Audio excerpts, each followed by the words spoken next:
G'day, welcome to Chestnut Nags Tools from Japan, and today we've got another unboxing. But I've actually got to apologise because I missed an unboxing. Some stuff arrived earlier this week, and I wanted to see what was in it, didn't have time to film it, so I just opened it for myself because I knew what was in it. So just quickly, I'll show you that before we get to this unboxing, which is boxes, there. First thing was a Masakari head. Beautiful, beautiful, clean, top quality axe head.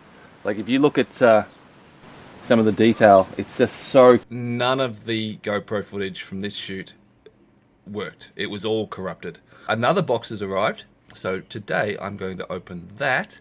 And so you're getting 3 boxes in the one video. Let's go. Oh, but here is a still shot of everything that I got when it was all laid out. Alright, let's go. Box opening. Bit of overkill. Do a job like this.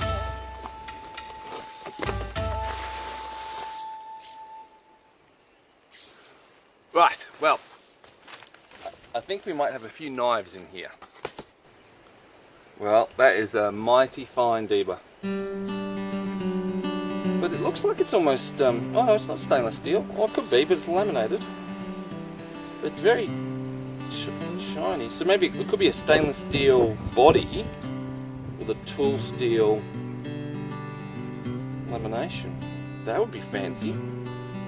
I'm pretty sure I know what lot of knives this is, and there is a lot of them. So I'm just gonna lay them out.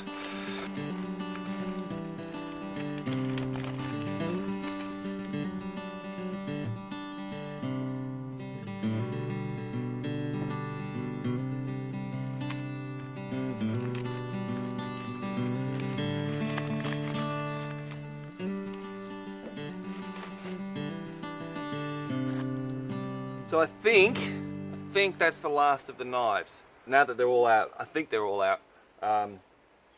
Talk about them a bit.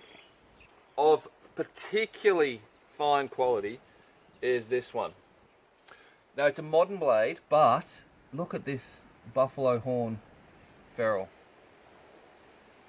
Now normally they're all black, but you can really see that that's natural horn very clearly. Sometimes on the videos that it sort of might look like they're plastic. Like say, let me see. Alright, well actually I'll take a wide shot. Now you see the black. Now some of those black ferrules are plastic and some of them are buffalo horn. Very difficult to tell the difference on video. But this one, it's very clear. Hey Sarah!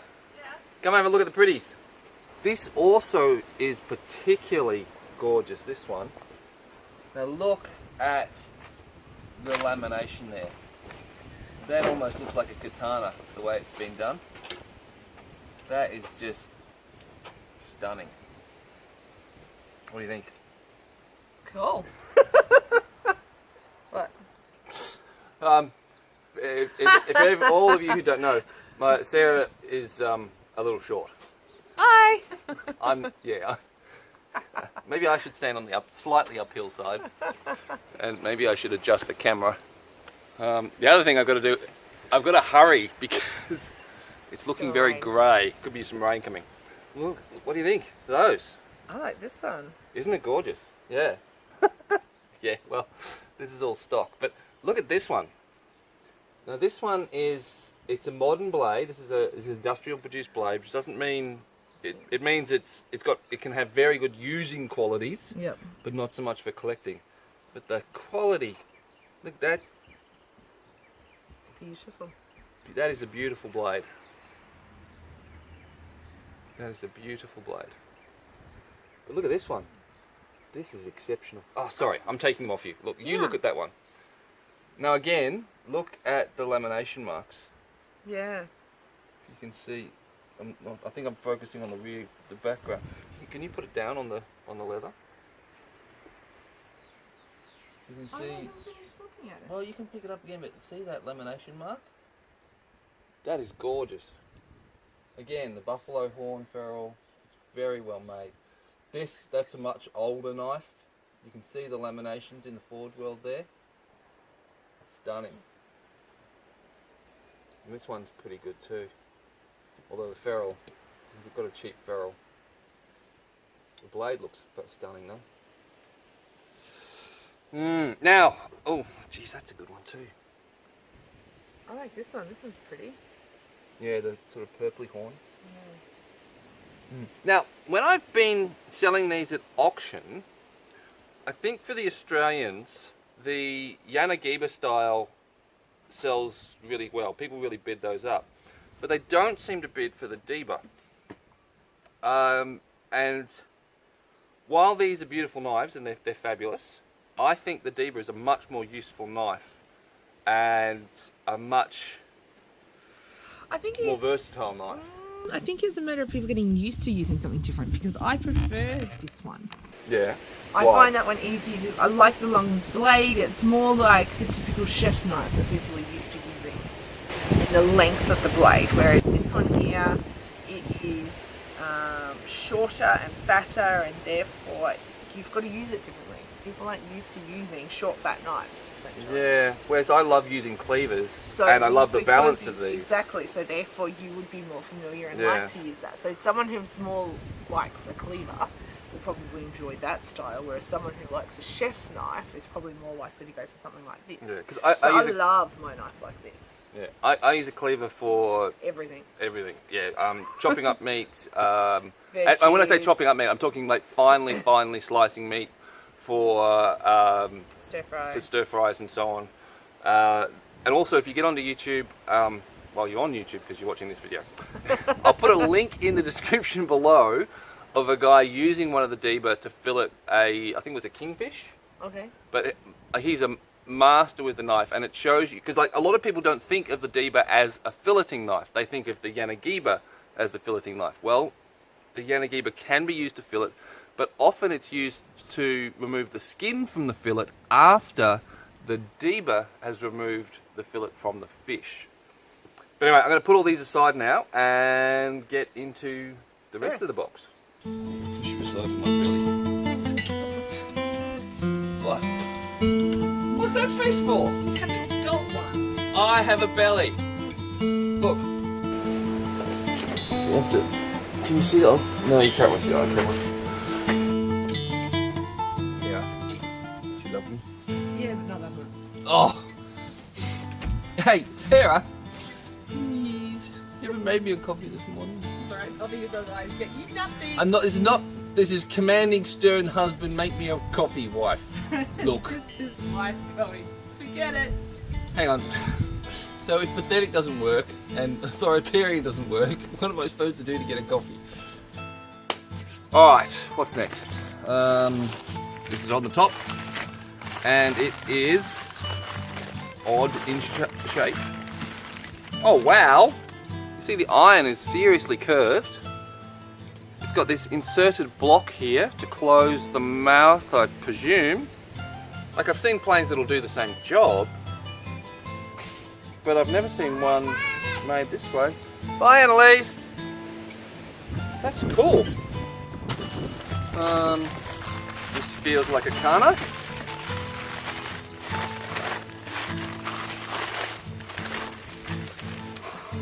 Oh, baby! Where's the hammer? I don't know if this is unused stock or not, but it looks remarkably clean. Like, no signs of use. It's not clean. It's dusty. It's in serious need of oil. Yeah, it's been sharpened, so I think it has been used. It is sharp. Like, not usable sharp. Well, not... Depends on your standards. Geez, that is a mighty fine plane. Woo! A jointing plane. Don't see many of these.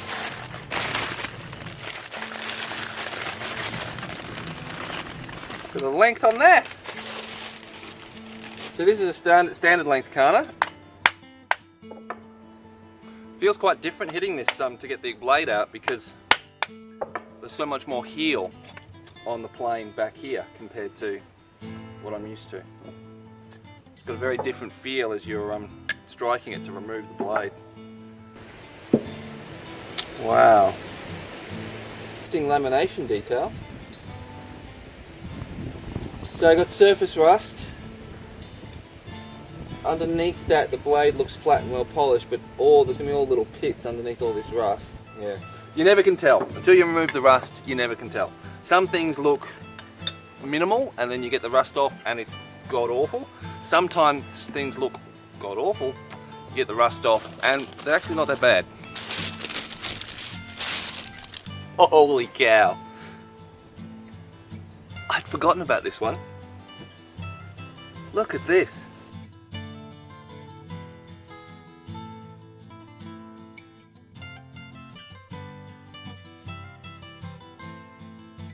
It feels like a really good blade too. Just when I'm saying these things, you know, making quality judgments, I'm just going on what my senses tell me. The look of the blade, the feel. There are extra things that I can intellectually take a note of, like you see the corrosion pattern and the layers in the steel forming along. You can see it's sort of highlighted by the corrosion. Those are sort of all things that tell me that I'm looking at something that's not mass industrially made, that it's of a higher quality. But I'm no Japanese master. I just handle a lot of tools, and so I kind of get a feel of what's nice and what's kind of ordinary. This is a chunky scraper plane. Seen some repair. You got some staples, these little, I forget what they're called, jammed in there to try and hold it shut. Paper jammed in there to sort of stiffen it up. Getting these out can be tricky.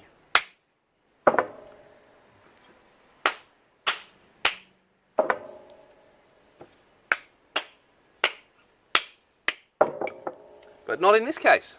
Oh, I think I can hear the rain.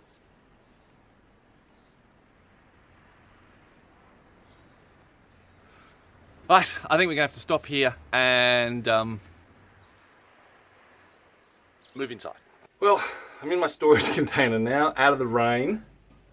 It hasn't really started coming down yet, but there's like 95% chance of rain today. I was trying to beat it because working out there is much more pleasant than working in here.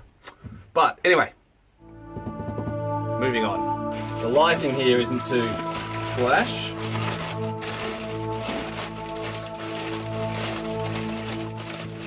Alright, we have a nice little moulding plane, little beater, little rabbit plane.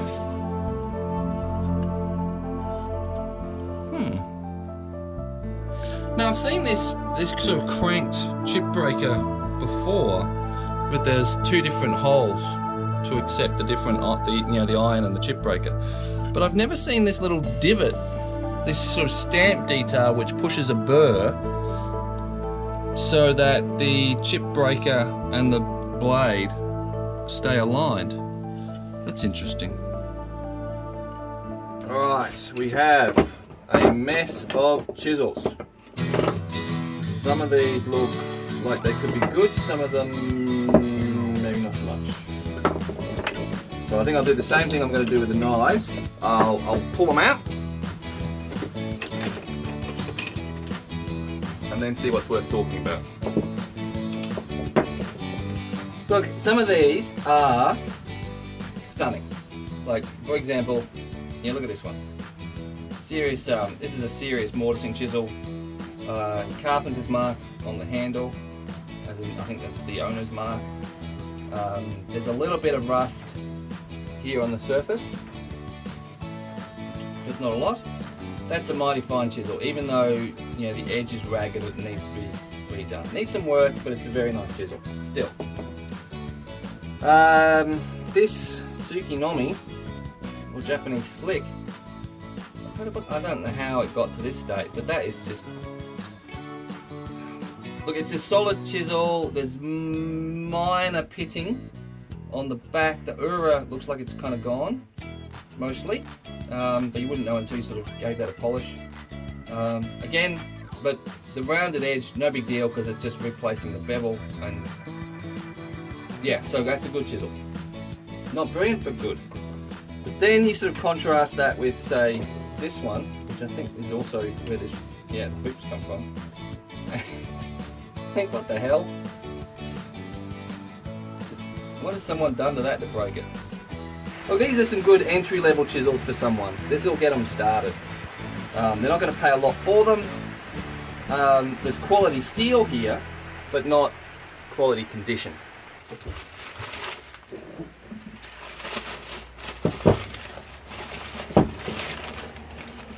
Ooh. But that looks like it's the matching one to this one.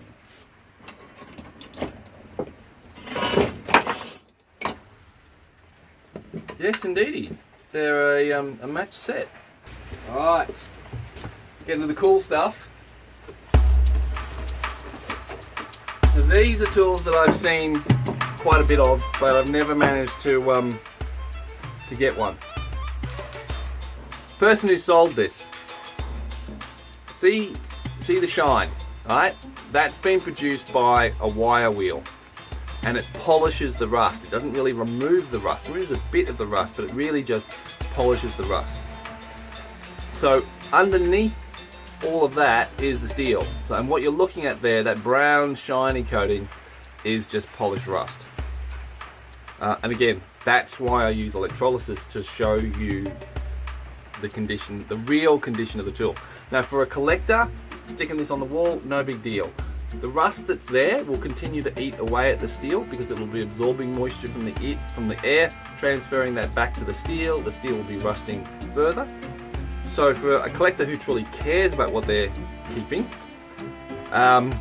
you remove the rust. For someone who doesn't know or just wants it on the wall to look pretty, it's not such a big deal. This looks like a really nice tool though. At least it was. But it's double beveled. And because it's double beveled, that's going to make it very easy to restore. The knives were probably the best things in the box, but what's coming out now are the two exciting things for me.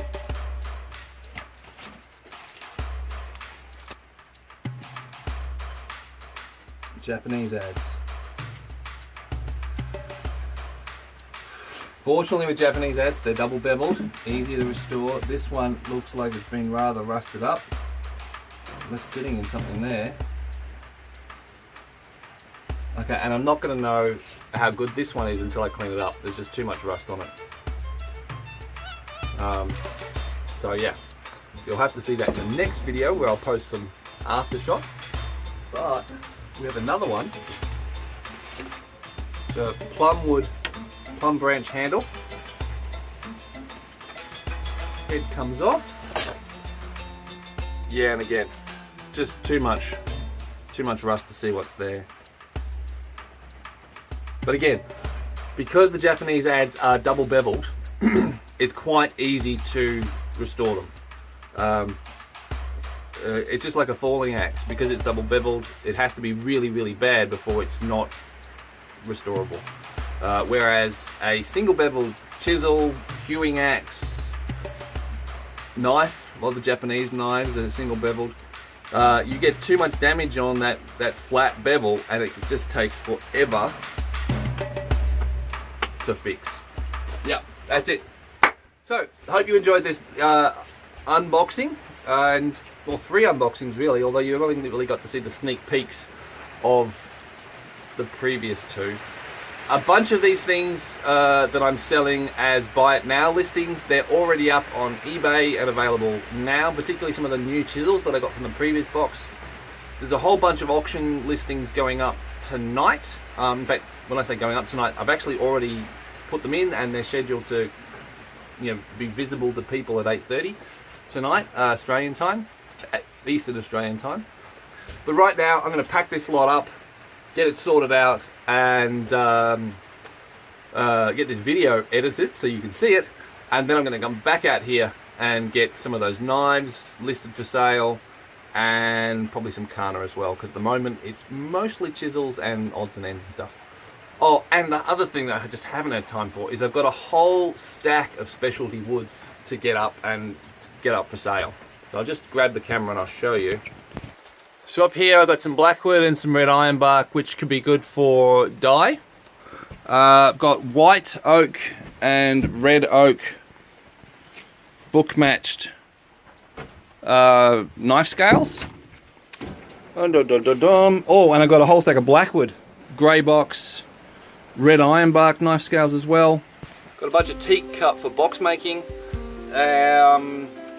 Oh, and stay tuned, coming up, I haven't done the video yet showing how I use my thicknessing jig as a thicknesser. I've shown you how to use it as an edger, but I haven't done it as a thicknesser. Going to do that because I've got a bunch of sieves to make up and some more bentwood baskets, which you guys might not have seen unless you follow me on Facebook. Gonna get some more videos out on making stuff, not just the tools, because I've just been so busy and I want to get back into the workshop to have some fun using a bunch of these tools rather than just well, showing them off. So stay tuned for all that. Catch you guys soon. Bye bye.